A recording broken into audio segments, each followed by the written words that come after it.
మగ్గం వర్క్ వీడియోస్కి మగ్గం వర్క్ కావాల్సిన ఐటమ్స్ గురించి వీడియోస్ చేసినప్పుడు ఎక్కువగా వచ్చిన క్వశ్చన్ నీడిల్స్ నెంబర్ చెప్పండి అని. నీడిల్స్ నెంబర్ లేదండి, స్టీల్ నీడిల్కి అయితే నెంబర్ ఉంటుంది, బట్ ఐరన్ నీడిల్కి ఏంటంటే టైప్స్ ఉంటాయి, 3 టైప్స్ అని చెప్పి ఎక్స్ప్లెయిన్ చేసిన. లింక్ సెండ్ చేయండి, మేము బయటకు వెళ్ళి కొనుక్కోవడం కన్నా ఆర్డర్ పెట్టుకుంటాము అని అడుగుతున్నారు. బట్ నేను చెప్పాను కదా, నేను బయటే కొనుక్కున్నాను అనేసి అన్నాను. మెయిన్ నేను ఏంటంటే ఎక్కువ నీడిల్స్ కొనేసాను. నేను నేర్చుకున్న దగ్గర మేడం తెప్పించిన నీడిల్స్ తీసుకున్నాను, బయట మా సిస్టర్కి అడిగేసి కొనుక్కున్నాను, అండ్ బయట మొన్న కూడా వెళ్ళి తీసేసుకున్నాను నేను.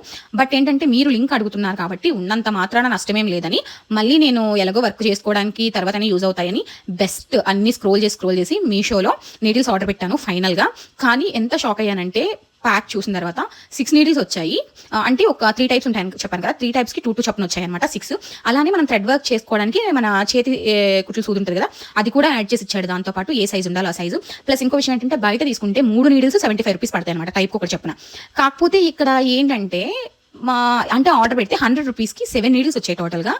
ఇది చేతికుట్టు సూది అవాయిడ్ చేసేయండి. 6 నీడిల్స్ 100 రూపీస్కి రావడం అంటే నిజంగా నేనే షాక్ అయ్యాను లిటరల్గా.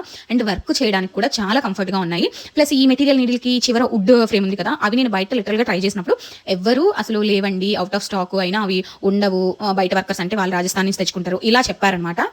చెప్తే నేను ఇంకా దొరకవేమో అనుకున్నాను, బట్ ఇది వుడ్ ఫ్రేమ్ ఇచ్చినప్పుడు వెళ్ళగొట్టు అనుకున్నాను. నిజంగా చాలా చాలా బాగా వచ్చాయి. ఇప్పుడు మీకు లింక్ కావాలంటే లింక్ అని కామెంట్ చేయండి, నేను మీకు లింక్ సెండ్ చేస్తాను.